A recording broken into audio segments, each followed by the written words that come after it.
Greetings, everyone.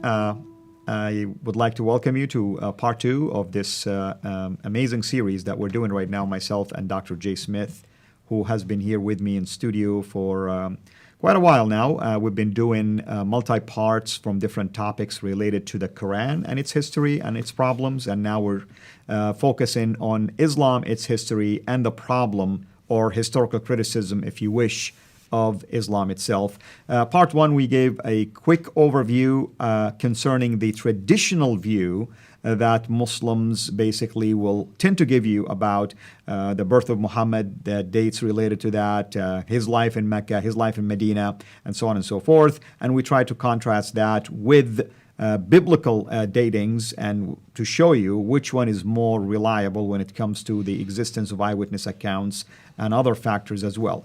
Today we're going to continue with that criticism, and we will ask Dr. J now to present to us what are some of the basically discoveries out there by the scholars in the field. Let's do that. Thanks so much for having me on board, and thanks so much for giving me both of us a platform now to actually ask the historical question. And that's what we want to do. We want to see not what the narratives say from each viewpoint. We want to know what history is actually telling us.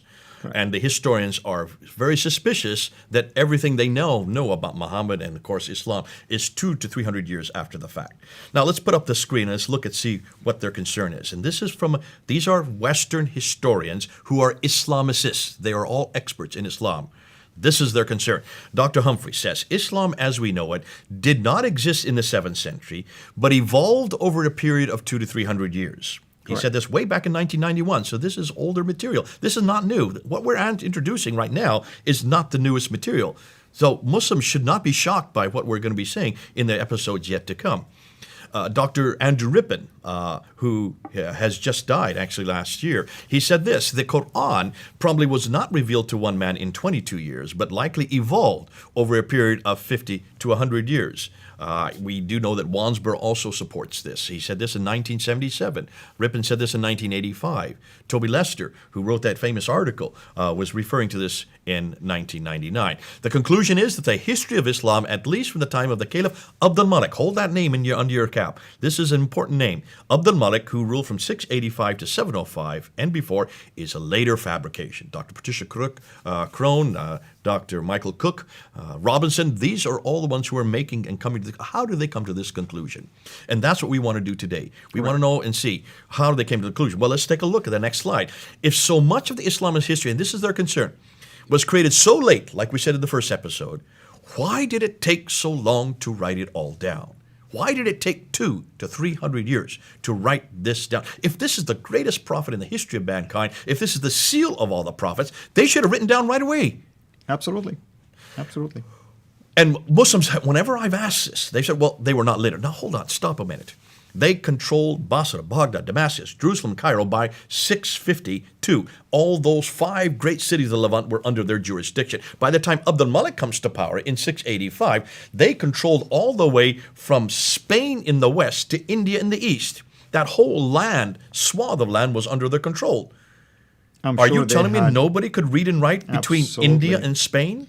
They had a lot of educated people in there. Absolutely. And remember, there was a library in Alexandria that was destroyed in the 5th century. This is 200 years before what we're talking about. What do you have in libraries if they're not books? So certainly they could read and write. They were not illiterate. This was, weren't we just talking about the compilation of the Quran? At the time of Abu Bakr, the first compilation by Abu Bakr, Zayd ibn Thabit does that in 632 to 634. Didn't we also talk about a second compilation by Uthman? Absolutely. This is the mid-7th century. Even the traditions tell us that the Quran was written down. So certainly someone had to know how to read and write if they wrote it down. Absolutely. And Muhammad himself, according to the tradition, had people around him in his immediate circle, close circle, that used to write for him. Absolutely. Ubay ibn Ka'b, Ibn Masud, Ibn Musa, Zayd ibn Thabit. Who are these guys?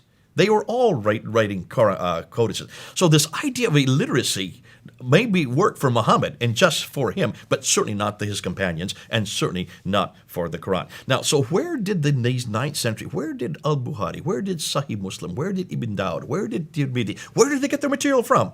Correct. If they didn't know the man, if they weren't there, hadn't seen him, 200 or 300 years, if they didn't know that, then our question, and this is a good question, historical question, can we therefore trust it if it's 200 to 300 years later? Yep. And should we correct. therefore go back to the 7th century? Shouldn't we go back to what actually happened? So let's do that, and let's see what they're finding.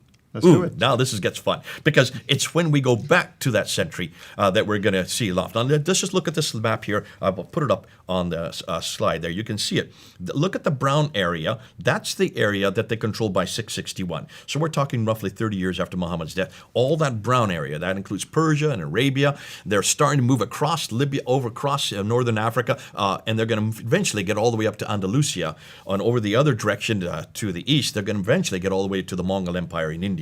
So that's the swath of land that they control within 30 to 40 to 60 years, because we're looking at the first 60 years after Muhammad's death, up to the time of Abdul Malik, who is the great caliph, the great reformer. He's going to be coming into quite a bit, and that's why I keep on mentioning his name as we move into this material. But just so you get the map, so you see what we're looking at. Now, let's look at this slide, because these are the major scholars who I'll be using, and I have been using. Dr. John Wansborough. He was head of department at School of Oriental and African Studies there in the University of London in London. He wrote 2 books called Quranic Studies and Sectarian Milieu in 1977 and 1978. That blew open this whole thing of historical criticism, because he was basically saying in those 2 books, everything we see in the Quran does not make sense for the 7th century.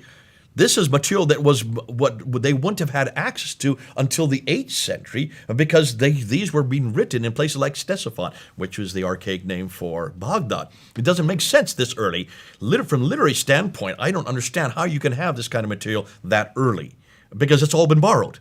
He was very clear. It has been borrowed, and we know who they borrowed from, because this material that they borrowed from, like we said in our earlier episodes, were written down in the 2nd century, in the 5th century, but they were not in the Hijaz, in that part of the world that Muhammad was living, if he did live down there. Hotting, who is my professor when I was at School of Oriental African Studies I was there in 1994. 1995, and I studied under him. He has been the one that just opened up for me. I had never heard this material until I studied under him about all the problems of the 1st century of Islam. Dr. Patricia Krone, this woman from Denmark who studied under Dr. Wansborough and got her doctorate there at SOAS, then went and was head of department at Oxford University when she wrote Meccan Trade and the Rise of Islam. We're going to talk about her when we get to Mecca. She reads and writes 15 languages. I know, in different languages, absolutely. These are archaic languages. These are not modern languages. These are archaic languages. I don't know anyone that has that kind of caliber. She's a linguist. So she went back, and she did what all historians should do. She went back to the original documents. That's why she is so threatening to a lot of Muslims. They absolutely hate her guts. Now, she has just died last year. That's right. But I got to know her when she then wrote this book. She then got death threats and then moved to Cambridge University. And she helped me in fact, she was the one that helped me put my debate together in 1995 when I debated Dr. Jamal Badawi on this material. That was in 1995, August of 1995. I did my first debate with Dr. Jamal Badawi, considered to be the world authority on the Quran in the English-speaking world at that time. He came through the Trinity School at Cambridge, and we did this debate, a 2-hour debate, and I gave him 10 historical challenges. 1995 we're talking about. We're now in 2018. And they remain probably standing. Those 10 questions he could not answer. They are still up there on the internet today, and we're going to unpack some of them, but we've moved way beyond since 1995. It's much easier today, as you're going to find out as we go through this episode. Dr. Rippin from Oxford University at that time. He's now moved. He's no longer there. But when I knew him, he was at Oxford University. He reads and writes 18 languages. So these are linguists. These are the ones, that's why they're so dangerous, because they're going back to the original documents. Did I say Rippin? I'm sorry, that wasn't Rippin. That was Hoyland. It was from Oxford. Dr. Andrew Rippin is from Calgary, and he was the one that probably has taken this very difficult academic material and brought it to layman's terminology. That's why correct. I recommend him. him. Focus on the Quran a lot. There you go. And he focuses on Islam and how Islam began, and he's got some great material on their beliefs and practices. Correct.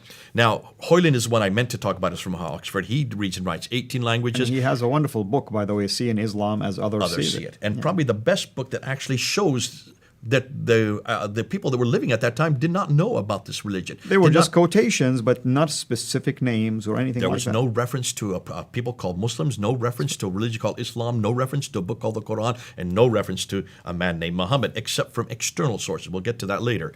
Dr. Yehuda Nevo, out of University of Jerusalem, did the best work in looking on the earliest inscriptions, showing us that the documentary but just doesn't fit this historical narrative coming out of Islam. And then from the German school, you have Dr. Gunther Luning, you have Dr. Gerd Puin, you have Dr. von Bothmer, and you have Dr. Oleg. These are the ones that we used a bit in our last episodes, who then unpacked the Quran and looked at the earliest manuscripts.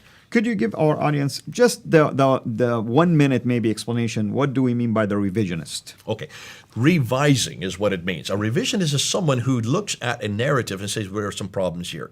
And they said, we need to see what history is telling us. We need to revise it back to the historical record. In other words, in this case, revising some of the traditional Islamic dates. Huge revisionism, and that's why revisionist is a dirty word for Muslims. Muslims hate the name revisionist. Another name they give is Orientalists. They are the Orient is now today, you would think of China. Back in the 1800s and 1900s, the Orient always meant the Middle East. So Orientalism is a study of Islam. Unfortunately, it doesn't make sense in the 21st century because Orient, but that's the traditional name for the academic name for someone who is an expert on the Middle East, the Correct. Orientalist. Correct. And they hate the name Orientalist because that's a Western scholar who is studying Islam. So these are all Orientalists. That's correct. And these names that we have up on that slide there are all from the revisionist school. Thank you. Now, there are 3 books that have been popularized, and this is probably, rather than going to their material, Dr. Patricia Corona, she doesn't translate anything. She keeps it in its original tongue. You and I don't know these languages, so you need someone to unpack that for you. Correct. And the person who does that is this man here, Dr. Tom Holland. He is not an Orientalist. He is not a historian. He is a literary critic. In fact, his area of expertise is literature. He's a great writer. He actually explains it. He took 6 years to write that book there, the UK version, the US version, In the Shadow of the Sword. Taking all this material that we're going to introduce, not all of it, but back in 2012, he was able to take it down and put it into one book. If you're going to get a book, read that book first, because that will set the stage of what we're going to be saying. Then he did a documentary called Islam, the Untold Story. Now, this documentary was shown on Channel 4 television in Britain on August 4th. In August 28th. August 28th in 2012. They only showed it one time. It's only 90 minutes long. I have it on my computer here. You can't see, I've been told that some people have been able to find it outside of the UK, but they do not want it to be broadcast outside the UK. When they wanted to broadcast it a second time in November of that same year, there was such an outcry from the Muslim community that they didn't show it a second time. You need to watch this documentary. It's only 90 minutes long, and it takes what he says in his books and puts it in a visual format, but he's very careful not to come to conclusions. He just said, isn't this interesting? Isn't this interesting? He has a Muslim scholar with him from, I think, from Georgetown University, who just said, yes, that is interesting, but I don't care. It's not important because we have 1.8 billion Muslims that disagree. It's basically his only recourse. The traditional argument that traditional numbers argument. matter. We got more people, That's therefore right. deal with it. So it's a fascinating documentary. It would be great if you could see it, those who are watching it. But I want to go down to this man here, Dan Gibson. Dan Gibson, I've never met him, but I've emailed him. And he did what every researcher should do. He went and he lived in situ. He lived where he did his research. He lived to where the questions were. He lived in Jordan. He lived in Yemen. He lived amongst the Bedouin. And from 1979 to 2004, 1979 to 2004, for 25 years, he went and looked at what the Quran was saying. And then he tried to find the places that are in the Quran, the geographical places. And that makes sense. I mean, if the Quran is talking about something, let's go and verify it. And then he went and he looked at the mosques. And if you look at the slide again, that book there, those are the 3 things he has written. The Quranic Geography, which came out in 2011. The Sacred City is a documentary which you can get online. Absolutely. That came out in 2016. And then just last year, in 2017, he came out with Early Islamic Qiblats. And I have all of those, and you have probably all of them, and wonderful resources for people to go. Please get them. If you don't have them, you need to do them. But what we're going to do is we're going to actually end with this one slide. I want you to look at this slide here, because I'm going to tell you what they all said before we even start to prove it. And I want my audience, especially the Muslims, to pay close attention to this. This is what they found. Now, we're going to have to prove all this, but let's start with what they found. Number one, the first Arab inscription referencing Muhammad is not till 691. Ooh. In other words, there's nothing so far to prove that that name was mentioned prior to this. From Arab sources. Now, I'm using the word Arab cautiously. That's for important, a reason. yeah. Why? Because we don't have any reference to Muslims until the 690s. The word Muslims. The word Muslims. So what did these people, these Arabs, call themselves? Well, they call themselves S.I.N, which is the name for the Arabs of that area. That's right. They call themselves Hagarines because they were in the line of Hagar. They call themselves Ishmaelites because the line of Ishmael through Hagar. They call themselves Maghreb because they're from the Maghreb, which is the area they lived in. And they use the word Muhajirun, which means people of the Exodus. Oh, exactly. Who moved? Which people who are moving, like nomadic people. Exactly. Those are the names they gave themselves. Hold on a minute. This is going up to 690. Muhammad died in 632. So for 60 years, they never use the name they should have. They use these other names for themselves. That's correct. Where is this reference to Muslim? It's only common sense. You would have thought that these are the first Muslims. Why didn't they use it in any documentation we can find today? Let's look at the third category. The first reference to the name Islam is not till 691, introduced on the Dome of the Rock. That's why the Dome of the Rock is so important. We're going to come back to it again because other things were introduced there, as we're going to find later on. Now, the first, and here is the hardest one for Muslims to stomach. The first reference to Mecca is not till 741. Ooh, and that's on any ancient maps. Anywhere. This is not even on a map. This is on a document called Apocalypse of Pseudo Methodius. We're going to talk about it later on when we get to Mecca. But the first reference to Mecca is not till the 8th century.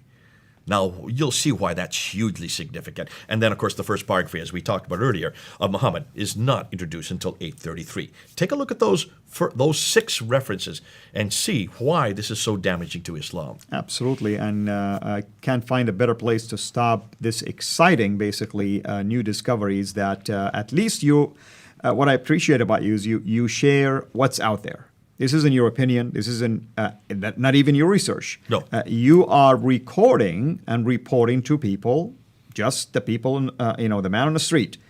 Go, take a look at this source, see what's going on in there, and ask yourself these vital questions.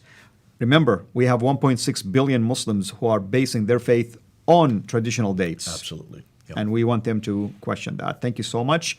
And until we meet again for part 3 to discuss continue discussions. We're going to go into the geographical problems. Wait till you see what we have found. Come back and see what now is being exposed concerning the real problems of geography in the Quran. Absolutely. We will continue these historical criticism and we'll take the geographical angle next time.